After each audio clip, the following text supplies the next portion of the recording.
we would now like to request Faizan sir to come and address all of us.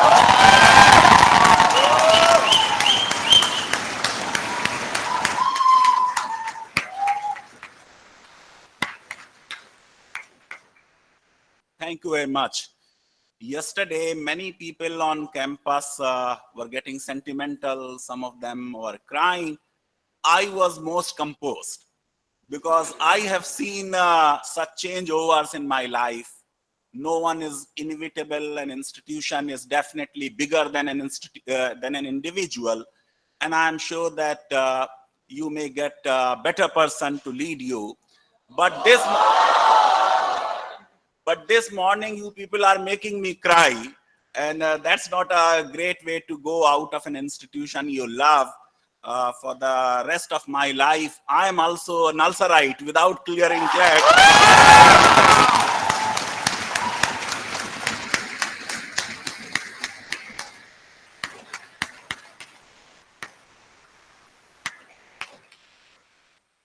I took over at 4 a.m. in the darkness of night. I am going in the broad daylight.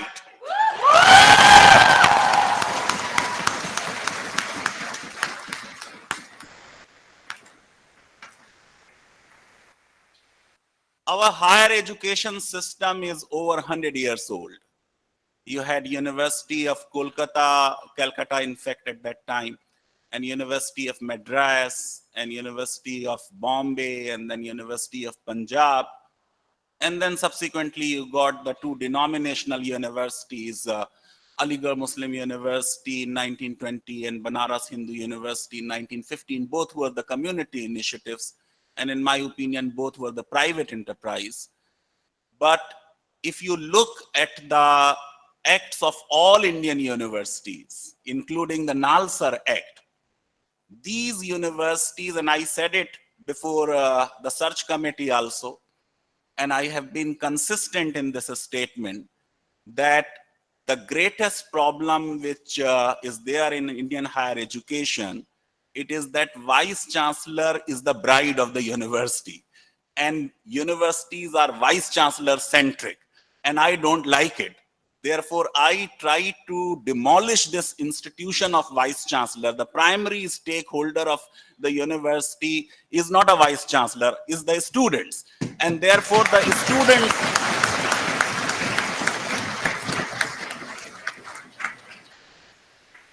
universities, teachers, and non-teaching staff, and the buildings, and the classrooms, and the studio-like classrooms are there for the students, not for anybody else. Vice-Chancellor, therefore, must be for the students. And therefore, the transformation and the experiment we made in NALSAR, that we involved students in the governance of the university. I tried my best to take students even to the governing council and the executive council, but that required an amendment, and the amendment could not come through from the assembly. But at least I have a satisfaction that during COVID, at least I was able to persuade powers that be, that at least get the students at least as a special invitee to the academic council. And therefore, there was once an occasion where students did participate in the academic council deliberation. There was a judges committee, an inquiry committee, which has gone into NALSAR. It had pointed out administrative deficiencies, financial improprieties. There have been very, very bad CAG reports indicting us in many, many ways. We had a deficit of 12 crore. Today, after spending so much of money on your big hostels, you had small pigeonhole-like hostels. Now you have hostels which have 150, 180 rooms. You are going to have a state-of-art Olympic-size stadium, for which I have already allocated 5 crore rupees. You have a library which is the best library in the country amongst the national law universities, and we are way ahead in our e-collection, even to Indian Law Institute, because I am the member of the Indian Law Institute library committee also. And the total money they invested in the library, I was there in the last meeting, was some about 24 lakhs or so. And in last 3 years alone, we have invested over 10 crores in the library.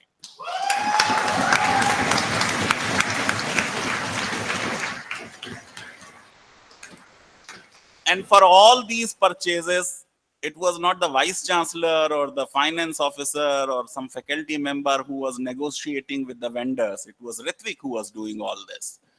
We had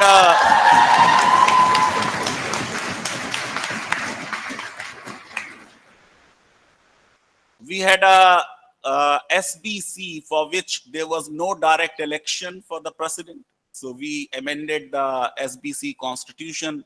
You now have an election of a president in which all students participate. Otherwise, only the chairholders used to elect the president, and he will be only from the final year, and there was no voting right for anybody. For the first time, we got a Dalit president. For the first time in my tenure, you got a women president. So I have the satisfaction in a scholarship. You had only 3.5 lakh fund. We increased it to 1 crore. And that 12 crore deficit, I was able to, finish off from the balance sheet in first 3 years. And thereafter, I started making savings. It was hard because, we had to expand and then save. I was told, this is what the government has been saying time and again, that we would give you money only for some time, and that time is over. Your buildings have been constructed, because they were giving money only for the buildings. Even I had received 70 lakhs as a grant in 1 year. And then I requested the Chief Justice to hold a meeting, and a finance secretary and chief secretary, law secretary and education secretary, they were all invited to Chief Justice Kalyan Jyoti Sen Gupta's residence. And there, when I said that we have no money, you are giving us just 70 lakhs, how can I run a university? My water bill itself is over 70 lakhs. So the finance secretary said, there has been a bifurcation of the estate, and we have so many welfare policies. There is a resource crunch. Even government is doing borrowing. And therefore, I got little annoyed, and I said, if you are in such financial difficulties, I can give you 1 crore. And then the finance secretary turned to the Chief Justice and said, look, how arrogant is your Vice Chancellor. I thought that the Chief Justice is going to take me to task, but he just looked at me and said, but Vice Chancellor is right. And next day, we got the 4 crore rupees, 4.3 crore. So it has been quite a journey for many, many years. You are getting 2.43 or 3.43 crore as your annual grant from the state government, that too only for the buildings, for no recurring expenses. Then I got it increased to 5 crore, and then to 15 crores, and then to 25 crores. So from 2.43 to 25 crore, I think is quite a journey. As of now, no national law university gets that kind of support from any state government. And that, I believe, has given NALSAR some kind of financial stability. But since I was not sure that the government would give us money every year, the finance secretary has been telling that, no, this is the last year we are giving. I started saving for the rainy season. And as I go in rainy season, you have about 100 crore corpus available to you, and this is students' money.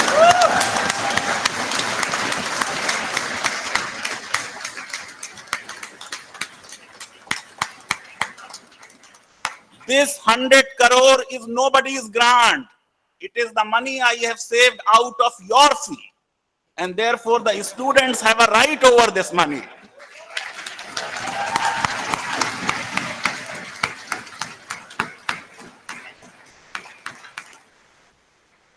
You can also look at the allocation for SBC. What was the SBC budget?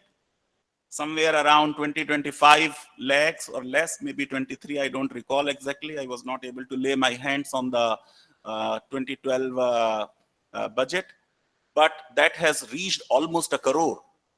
Similarly, for research, we were spending only about some 28 or 29 lakhs. We are now spending about 3 crores. If you add the library books also, and the funding we are giving to all the research centers. the number of research centers has gone up. And in NAC, as you know, that we got the highest rank in the country. And then UGC and MHRD recognized NALSAR as the category 1 university. There are great national law universities which are not category 1 university. And I believe that this students' overwhelming support and participation sustained me. I was given in 2017 an offer of over 1 crore by Bennett. I refused to go there and continued here. My salary at NALSAR at that point of time was about 1.57 or 67 lakhs. And then after 3 days, I got a call from the top man in Bennett that since you are not coming now, we have decided you nominate our director. So Vivekanandan was sitting with me at that time. I said, Bennett jaoge? He said, bhej dije. And when he was given 90 lakhs, so all kinds of offers are pouring in. When NLS opened up, the students asked me to announce in the open house that I am not going. When NLU Delhi opened up, then again SBC came to me, sir, you won't go there. So I have not gone to NLS. I have not gone to Bennett. I have not gone to NLU Delhi. But more than that, in 2017, my own parent university sought my consent. And in Aligarh, you don't have a search committee. There is an election. And I have a similar kind of support there also. So,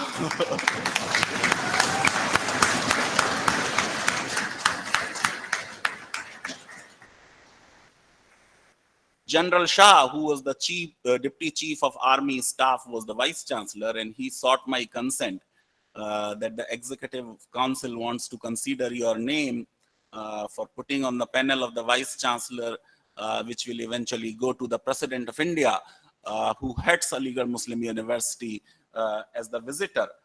And I declined. I said, no, I am better off in NALSAR. So the emotional connect which I have with NALSAR, the faculty strength has doubled. In last 2 years, we were not, in fact 3 years, we were not able to do much because my tenure got shortened due to COVID. For almost 2 years and 4-5 months, we were not able to do anything. We were just keeping the show going and just ensuring that our academic calendar remains on schedule and the students do not suffer. Prior to that, there was a ban on selection committees by the UGC because there was a confusion whether the unit of the reservation will be the department or the entire university due to a Supreme Court judgment.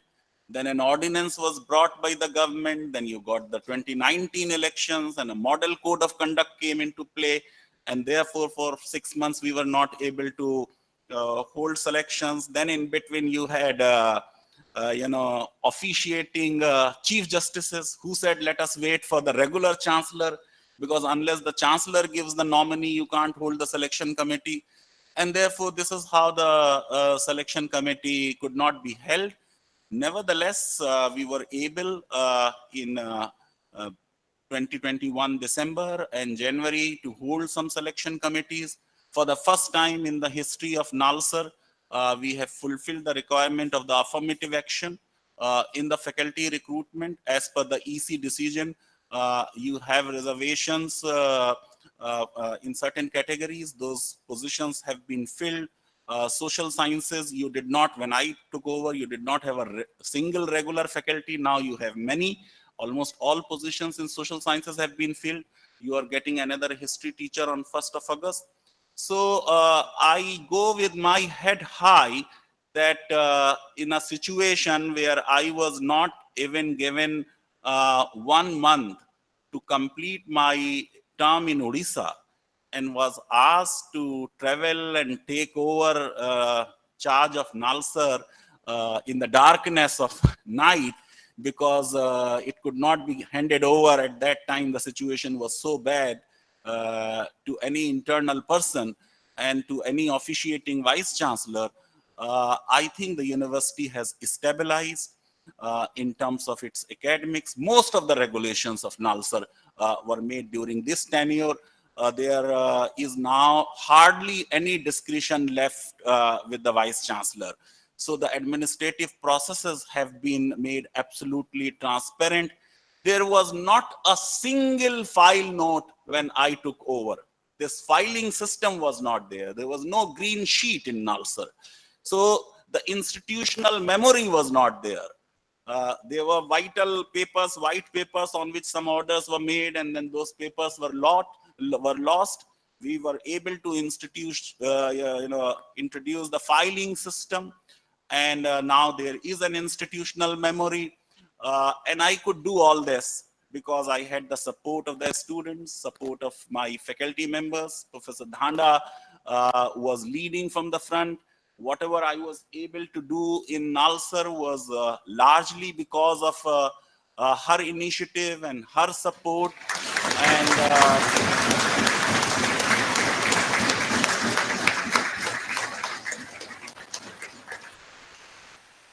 And it will be wrong on my part to say that I did this. This was a collective administration of faculty members, students and non-teaching staff. There have been number of times when Nag Lakshmi overruled me and she said, sir, don't do this. You cannot do this. This will have this implication and that implication. And any assistant registrar can say this to a vice-chancellor only when vice-chancellor is willing to listen to an assistant registrar. Otherwise, assistant registrar don't open their mouth, before vice-chancellor. I had 15 assistant registrars in Aligarh and they were not opening mouth even before me. What to say of a vice-chancellor? A vice-chancellor is supposed to have vices. I have all the vices. And therefore, I have been a vice-chancellor for so long. But as I look back, yesterday I was just clearing papers. There were complaints against X and Y and Z. I, at times did not react. But 2-3 incidents, if I don't mention, then I will have little satisfaction that my students didn't know it. For 3 people, my students in these 10 years, they had a relationship and there was a breakup. And they came to me and said, sir, you apologize on my behalf to that person. I apologized and they made up.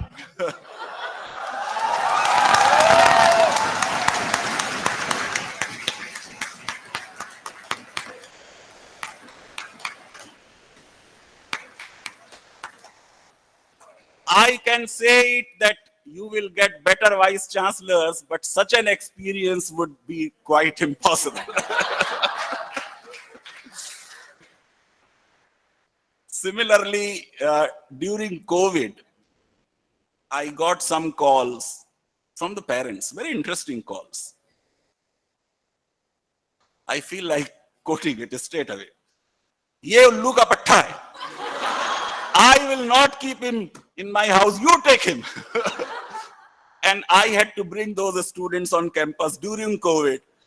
And then we had this whole range of requests of hostile home environment.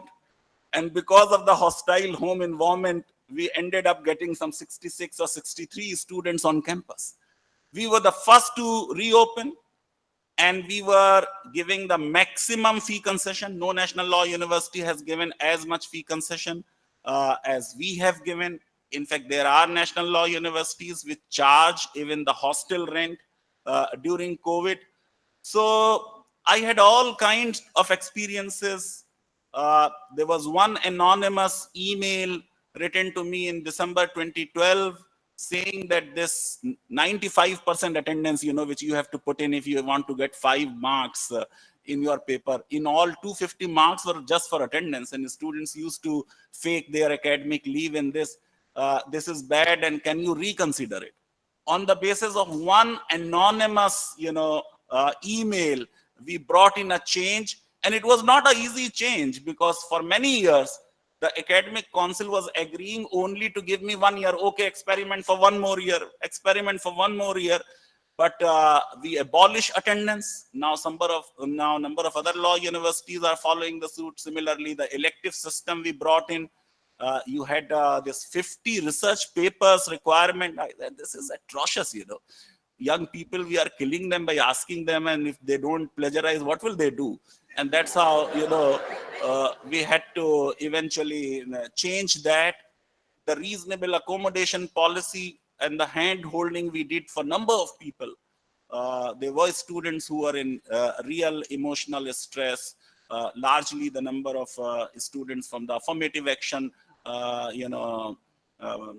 section of our students, but then we extended it to foreigners, we extended it to other general students, and we tried to save the year of many students. Had I strictly applied the promotion rules, I was just thinking, at least 30, 40 students would have gone out of this system because of this vicious cycle of backlogs. We did their hand holding, all of them are well placed now, and that I think gives me immense satisfaction as I walk out of NALSAR. Of course, I didn't get time, you know, to pack up. So I will go to my parent university and then come back and pack up and finally go. So for a few more years, for a few more days, you will have me on campus. Of course, I won't come to the Vice-Chancellor's office, but personally, you would be able to interact me if you so wish and desire. But this is a decade in which NALSAR has gone way ahead of other national law schools. How a public university should behave and what kind of university administration we should have, how students can be involved in the administration of the university, how they will take ownership. So in making of regulations, we involved students. In giving of tenders, we involved a student. From a VC-centric administration, I made it a student-centric administration, and that seems to be my singular achievement. The kind of welcome you gave me today and this farewell you are giving, I will remember it for long time in my life. In fact, I may not forget it at all, because I don't need a certificate from anybody what I did. The students have given the certificate. God bless you all.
Student admitted to first year with 90% disability cannot move out of his house. The mother wrote to number of national law universities, would you be able to accommodate if he conducts classes, attends classes from the home? We had some internal discussion. There was some reservation as usual. And finally, I was able to persuade that we can do it because we have invested 5.5 crores in new digital smart classrooms. And that student is having a great time already in the first few days of classes. I think His 1 decade of dedication, commitment, and love for us, I would request all of you to please give a standing ovation.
It's great to see you here. Thank you for watching our work. If you haven't subscribed yet, don't forget to click the bell icon and subscribe to Mojo Story and support independent, robust journalism.